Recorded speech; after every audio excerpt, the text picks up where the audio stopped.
What? Oh, this is the one I like. Okay. So what does Tinder know about me? So you kind of go online and you search like, okay, I hope this guy is not a crazy murderer. So what does Tinder know about me? Well, are we talking about Tinder as a service, or are we talking about the people you chat with on Tinder?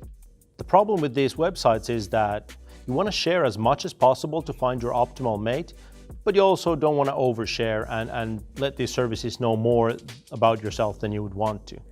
What is my stake at this? I think it's a very personal one, and perhaps we should all inform what the app is actually collecting from us. Do you use, for example, Facebook to log into Tinder? If that's the case, they probably know something about your Facebook profile and maybe something about your Facebook friends. You create a user account into the application and you give a description of yourself, you give your location, where you are, you give pictures of yourself. So if you think about what does Tinder know about you, all of those things, and they know where you are at least.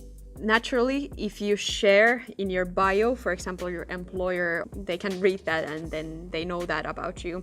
But maybe something less obvious is that if you post pictures there and there's a window behind you and people can see what kind of architecture is behind you and the houses behind you.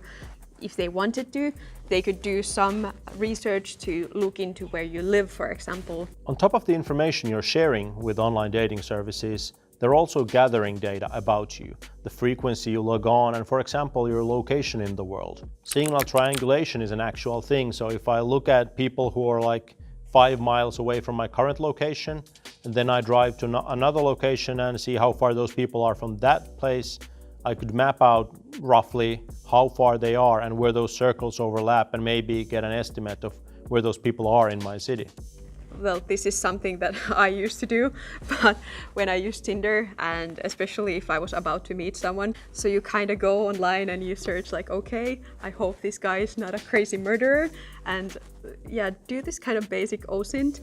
So that's quite easy if you just know how the person looks like and what they do and where they work, for example. One of the things you could do for online dating services is not to use your own Facebook account, but actually create a new Facebook account for this purpose.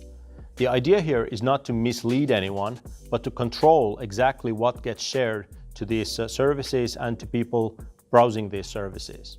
So for example, choose only the pictures you want to share, put those on a Facebook profile. Choose only the likes and bands and TV shows you want to advertise liking and put those on that Facebook profile, and then use that profile to log on to Tinder or whatever.